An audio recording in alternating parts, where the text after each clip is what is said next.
خب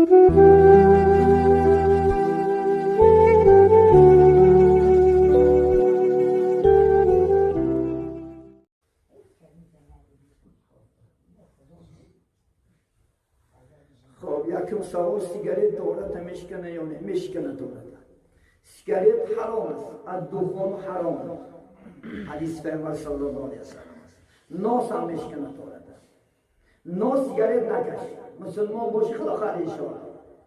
حتی در حدیث پیامبر صلی الله علیه و سلم است که اگر میگه پیازی خون خرید، پیازی خون خرید. یا اینکه خدا خواهد انشاءالله پیاز و چیز نخری مسجد نزدیک نک حدیث هست. این ناس دهنت بو میکنه. دویم خدا خواهد کیف میکنه. کیف دینده نمیدونه. پیامبر سلام حدیث صحیح داره. کل مسکون خمر و کل خمر حرام. چیزی که کیف میکند عراق است، چیزی که عراق است حرام است.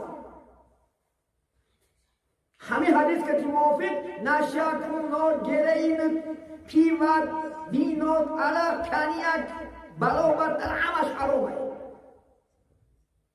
این جمله سیگارت هم در بالای سیگارت نیسته.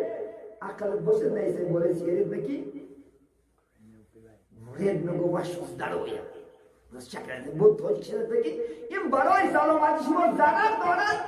خودت بو میخیم ضرر تصور کن. ناس علما گفتن که اسراف نمیشه بود بخرم بخرش نکنیم چون نمیخرش همون تو بش اسراف میشه همون تو بش اسراف بخرش چون نمیخرش میشه.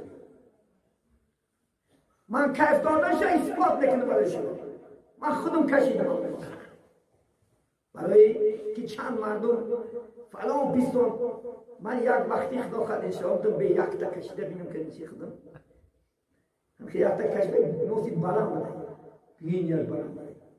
وقتی که کشیدمش سرم گیر گشت زمین آسمون شد آسمون زمین شد یکم کشیدگی میدونم توش میکنم نمیشه اوش برفت چی دیرم ای چوشته نموردم 3 روز کسر شدم.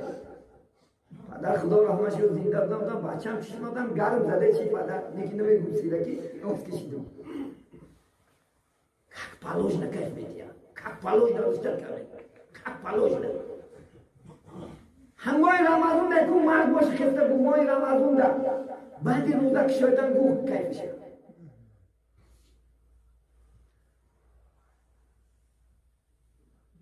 خود دروغ عاجزی نگی.